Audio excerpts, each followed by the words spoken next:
So it's a bit like, who's gonna pay this much for the watch, right? Hi guys, it's Matt here. How's everyone doing? I hope everyone's doing fabulous. I'm back with another review, a smartwatch review actually, from Garmin. Garmin's latest release, the Garmin Enduro 2, this one here. Garmin very kindly sent the watch over a week before it was launched, which is supposed to happen at the time when this video comes out, which is the 9th of September.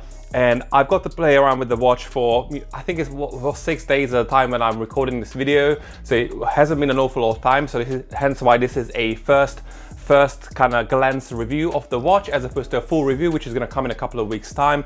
Again, as you can imagine, there's like a million features on this watch, and there is, 1 week is just not enough to do a full review of the watch.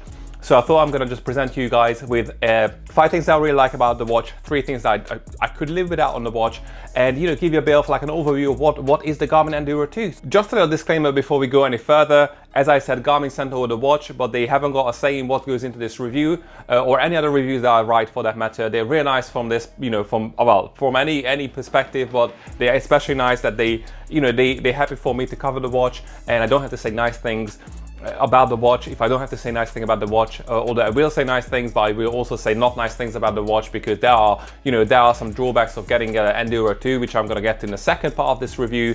And anyway, so this is all my thoughts. Garmin hasn't checked these, and it's just me, and it's completely unbiased. So let's get right into it. Okay, so as I mentioned, the watch is out in the UK and the US. So it was launched on the 9th of September 2022, and it should be available in both countries. In the UK, it sells for 200. Oh, I wish it sells for £930, and I'm not actually sure how much it's going to be in the US, because Garmin couldn't clarify. If you kind of translate that price, it's going to be 1,123 or 24 pounds. I doubt that it's going to be the price in the US, so it's going to be probably $1,100. Not a cheap watch. I'm going to be talking about the price in the second part of the review, so I'm not going to say any more about the price, but again, it's not the cheapest watch out there. And another thing, so the watch is as you can imagine, it's not the lightest watch. It's almost as heavy, or I think it's as heavy as the Fenix 7X, which I'm happen to have. These are basically twin towers, almost identical. Anyway, so this is a hefty watch. It weighs 2.5 ounces or 69 grams with the strap, and 2.3 ounces or 64 grams without the strap. Again, you will feel it on your wrist. Not a light watch. Again, this is a big premium smartwatch that is also rugged through its premium materials that they use, to put the watch together. So, you have to factor this in, really. There's just one more thing before we move on to discussing the 5 things that I really like about the watch. So there are a number of features, new features, exclusive to the Enduro 2 for now. 2 of them I couldn't really test, because the watch was sent over to me, in advance, so ahead of the launch, but I haven't had access to the app, so I couldn't connect the watch to the app. So there were like a few features that didn't quite sync with the app. So there are 2 new features called NextFork and Grade-adjusted Pace. I think, yeah, Grade-adjusted Pace, that's what it's called. NextFork is a trail, well, I think both of them are really a trail running specific feature, as you would imagine from an ultra trail running watch such as the Enduro 2. So the NextFork on the trail tells you the distance to the next intersection on the trail, plus tells you what the name of that trail is. The Grade-adjusted Pace tells you the pace that would be your pace, so it adjusts the pace to what it would be like if you ran the same pace on a flat surface. So again, it's kind of like a trail specific, hill climbing, descending kind of feature, similar to 3D pace and 3D distance. Garmin Enduro actually introduced those features back in the day. So these new features elevate this to the next level by kind of giving you a bit of a heads up about the upcoming stuff, as opposed to, just collecting data in the background. Okay, so let's talk about the 5 things that I really like about the Enduro 2. And a lot of these features, some of these features were included in the Fenix 7X. Again, these are like very, very similar watches. And again, it's not a bad thing. It's a good thing that they're similar. But again, there are quite a big overlap between the features of the Fenix 7X and then the Enduro 2. Anyhow, so the first thing that the Enduro 2 kind of inherited is the physical flashlight, which I loved in the Fenix 7X. The Enduro 2 has this flashlight, but it's not the same flashlight actually. It's supposed to be twice as bright as the Fenix 7X's flashlight. So it's an improved flashlight that was included in Enduro 2.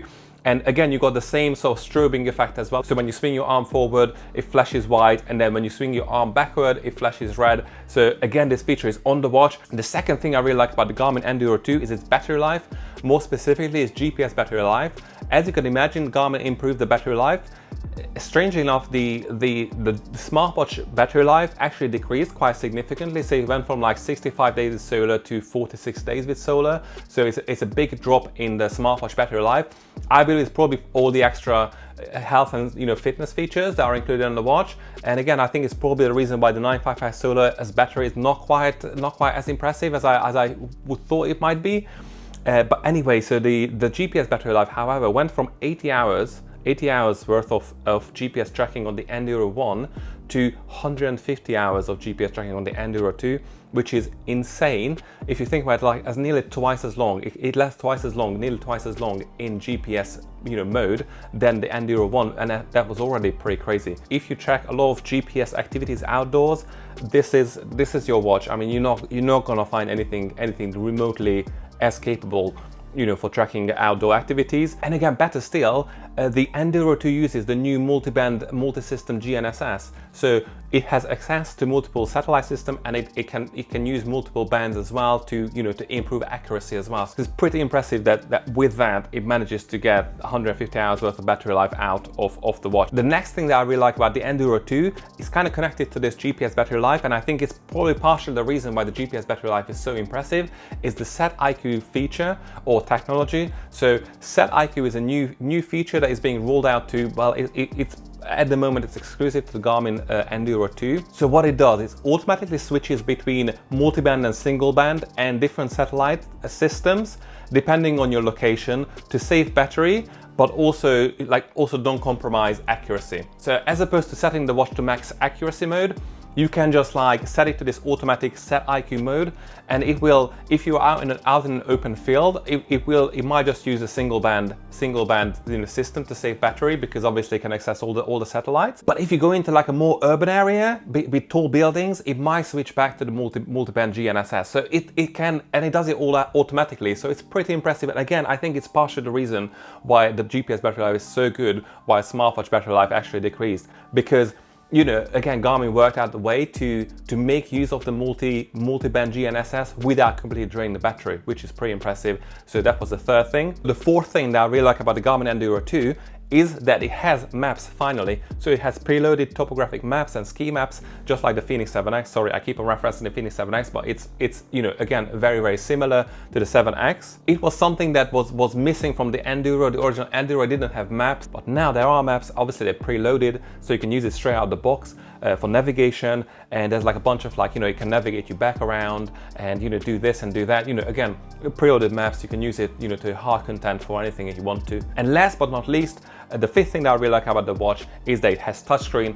Again, sorry, keep on referencing the Fenix 7X has touchscreen, and then the Enduro has touchscreen now. And again, because two watches are the same size, well, again, not all the Fenix 7s, but the Fenix 7X and then the Enduro, pretty much the same size. Again, the user experience of using the touchscreen is exactly the same as the Fenix 7X, and it's pretty smooth. And touchscreen obviously is great for navigating the maps and obviously other bits and bobs as well, but especially for maps and especially for navigating the map, you can use your fingers. If you have smaller fingers than I do, then it's even easier. Again, it's a nice touch and something that's a welcome addition on the Garmin Enduro 2. Okay, so now that we talked about the good things, let's talk about the bad things as well, because there are some things that I don't necessarily like about the Garmin Enduro 2. The first one being the price. As I mentioned in the intro, it is £930, and compare this with the Carbon Enduro, which is the more expensive Enduro, which was around £620. So we're talking about 150% price increase, and it's pretty steep. And again, you've got the Fenix 7X, which has very similar features as well. I think it might get a bit like, why would you choose the Enduro over the Fenix? Again, you can. There are Enduro specific features on the Enduro right now. A very niche market as well that Garmin is after with this watch. So it's a bit like, who's going to pay this much for the watch, right? The second thing I don't like about the watch, and it's not just about the watch, but the franchise in general. As I mentioned already in the review, the Garmin Enduro 2 is very similar to the Fenix 7X, and the Fenix 7X is very similar to the Garmin Epix 2, well, not the same, but very similar. And the line between these three franchises are getting blurred more and more as time goes on. And with the introduction of Garmin Enduro 2, which again is nearly identical to the Fenix 7X, I think if you're not intimately familiar with Garmin watches, it is getting harder and harder for you to work out which one want to get for which purpose. Again, I love the watch, and it's always exciting obviously to test new Garmin watches, and I will never turn down testing Garmin watches, but at the same time it's a bit difficult to you know, to wrap your head around which one's which, or which one is good for your particular needs really. And the last thing that I don't like about the Garmin Enduro 2 is that it hasn't got the HRV, so the heart rate variability or the training readiness, which is a bit of a shame because it uses the same sensor as the, you know, as the 955 or as the Fenix 7X, and this is something that might come later, and it could be something to do with the battery life as well. However, there is no training readiness, there is no race widget, so there are workout suggestions, but they're not tailored to your upcoming races. And again, there are trail races which I can only assume people want to get ready for. So not having this training readiness or the heart rate variability feels like a bit of a miss. Again, especially considering the price of the watch.